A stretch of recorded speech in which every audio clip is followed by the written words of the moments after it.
And then tell me Brockhampton released their album. Start by saying I didn't know Brockhampton was a group before until like probably I'm gonna be honest, I just got into you guys like last year and I really enjoyed their Sentinentra trilogy. I know I'm pronouncing it wrong, shout out. They also released an album this year which was very good as well. Not their best, but I really like that one as well too. 2018 was an incredible year for hip hop music. Let me just begin. Brockhampton released Ginger and whoo, wow, this album. Okay, so let me just start off by saying the first track was incredible. Already with the instruments playing, I love it. Now let me tell you about this album. When it comes to instruments, this album blows my mind and blows me away with how they use it, and they use it so influential, and it's just different. Something that you don't really hear often as much. I usually say that, but this time, this is me talking about the instruments as artists that don't really use it as the way how Brockhampton prospects it in their own terms of the instruments they're using, especially The Parted. Oh my lord, that song. Okay, I'm saying this right now. That song is their one of their best. If not, it's the best song they ever created. And it's just all these mixtures of instruments feels like it's into one pile of mess, but it's actually separate, especially when the electro guitars come in.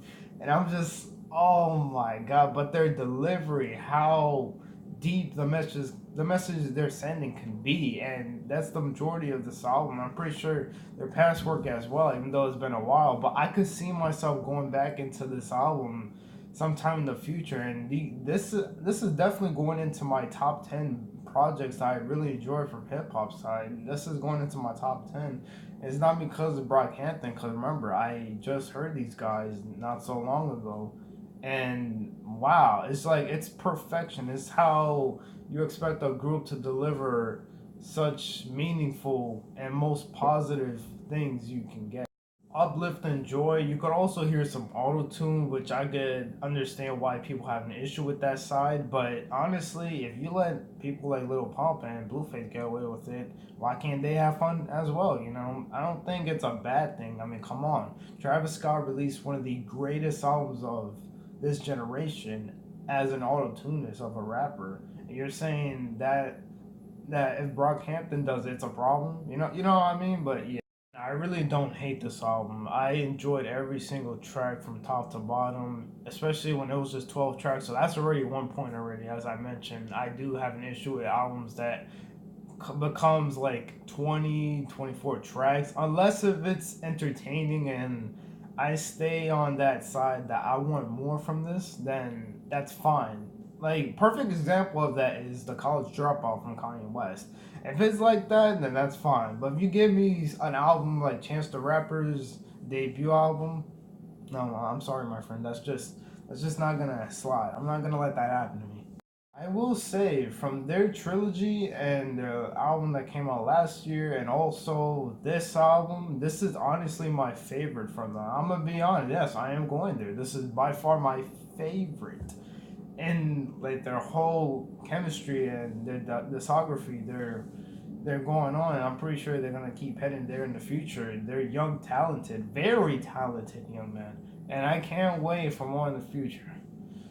I wasn't gonna do this review until I saw some other people reviewing it, and it made me want to do it because I had certain issues with some people's review. Like as I mentioned, the auto tune side, like Ginger, I can understand why people hate it, but then again, you can't keep letting Little Pump get away with it. You can't. All I can say is you're up for a surprise if you want to hear something classical in a way. Not really, but I'd say it's going to be new. I'd say experimental, but not as experimental as I'm saying it. Not like Tyler Igor, but more like their own version, since they have that similarities to each other. Didn't quite get the cover at first until I found myself at the last track, and that's where it started hitting me. Like the message and how deep the last track is, it makes you fully understand their affections into this work. And I get it now. I get why the cover is like that. At first, I wasn't a big fan, but it makes me appreciate the album way more than what I already am. Like, I could see myself going back into this project in the future. Definitely, this is one of the albums I will show people why I love hip hop now than more than I ever did back then. But yeah, I'm not saying back then was it. Trust me, there's a lot. But yeah, that's all I had to say. This is amazing, incredible, and it's influential. I really enjoy this album. I give this honestly a 8.5 out of 10. It's incredible, and that's how good the rating is, and that's how I'm going to do it. So yeah, you got a problem with that, huh? I hope you guys know you could send me any requests. Not your album. I hate when people do that. I'm looking for albums that people aren't really well known as much, or rappers that are already up there. Maybe Young Boy. Yeah, I forgot how to pronounce the dude's name again, but yeah, stuff like that, like actual talent, I'd say. And yeah, just let me know what you guys think about this album. Was it good? Was it bad? Link in the description down below for it. And also my Instagram if I don't forget, but I might forget anyways because it's too early. And right now I need some subscriptions, baby. Alright, so peace.